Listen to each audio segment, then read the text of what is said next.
We have Mr. Scott Cannon on the line, so let's see what he has to say today for his point counterpoint. Hello, Scott. Hello, humans. I am Scott Cannon, coming to you live on WLTH 1370 AM from the greatest city in all the world, Gary, Indiana. And this is the Counterpoint. Well, folks, you may have seen the stories this week concerning Facebook banning InfoWars head honcho Alex Jones for 30 days, Apple removing most of his podcasts from their podcast section, and YouTube removing 4 of his videos. Many, particularly on the left, cheered Jones being essentially no-platformed, denied a space to spew his often conspiratorial views that sometimes are seen as racist, xenophobic, and out-and-out insane.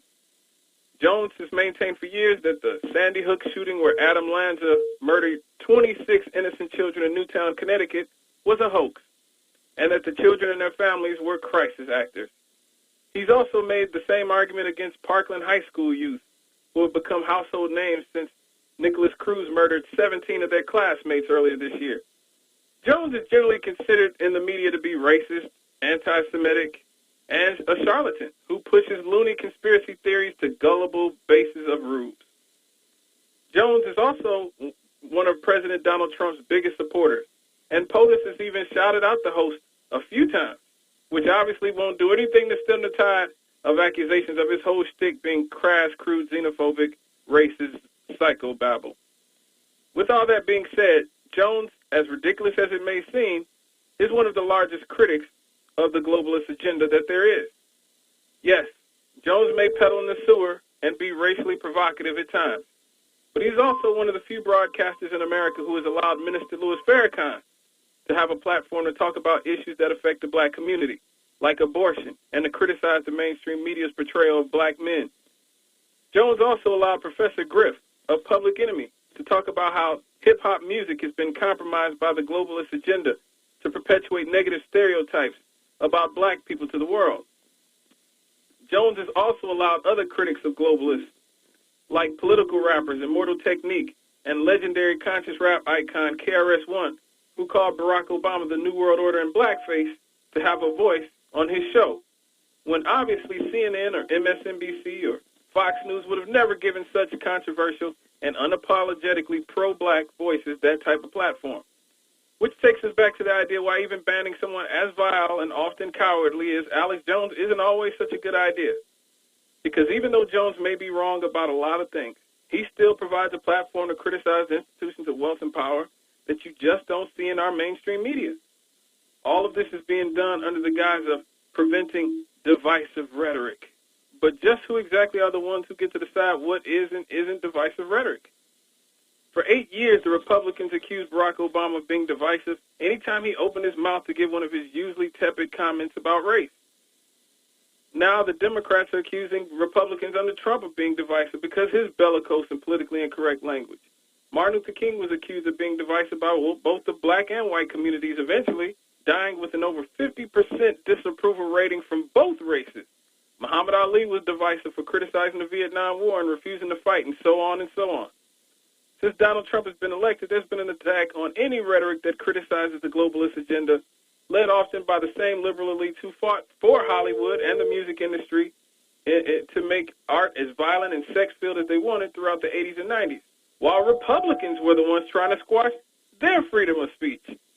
Now the government is leaning on tech companies like Facebook, Google, Twitter, and Apple to do their work for them and ban not just the things that are libelous or slanderous, but anything that challenges the status quo under the guise of fighting Russian propaganda meant to be divisive. Even myself, I was warned by Twitter last year about supposedly having spread Russian propaganda, and I'm the furthest thing from Alex Jones on the political spectrum. Members of Black Lives Matter and other pro-black groups have also had their pages banned or posters taken down by the tech giants at the behest of the mainstream politicians. Now, I know the First Amendment only protects us from being arrested because of our speech, but when you have entities that basically act as monopolies, such as Google, Facebook, and Twitter, who 80% of Americans depend on for our news, then you're not that far away from having your right to free speech violated. Now, I'm not saying Jones can say anything he wants, or that we should support the things that he says, as even I find a lot of it offensive. But what I'm saying is that Jones is libeling or slandering people, please take him to court. Find him guilty of slander and libel. But don't give the establishment the license to just silence someone because you don't like what they're saying. Because eventually that person telling their version of the truth that no one wants to hear could be you. All right, folks. Chop it up with me on Twitter, at The Chemist Lives. The Chemist is spelled with the K, as I am a product of the Gary Community School System. We can talk about politics, music, sports. You can tell me how bad I am at this job, or you can just listen to me every Monday from 6 to 8 on Issues and Answers with Jonathan Booth. And I swear, I know I say this all the time, but Jonathan has talked to Melvin, and the McGee Report, brought to you by our precocious hostess with the mostest, Jamelia McGee, will be back at some point in the near future. Get well to Melvin and Lloyd Fisher. I am Scott Cannon, and that was the Counterpoint on WLTH 1370 AM. God bless the working class, and God bless labor, and I am out, humans. All right, so really quickly here, do you watch Catfish, the show? I saw the movie. I haven't watched it. All right, well, Neve, it's hosted by Neve and Max, and Max is leaving the show.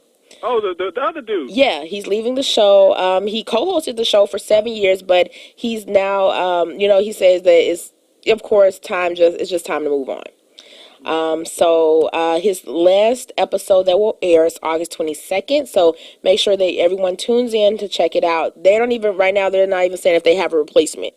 So this may be something that just may have come up. Because they're in the middle of airing its 7th season right now. So it's just something, I guess, that they're just going to figure out. So, Neve may just do it on his own for now.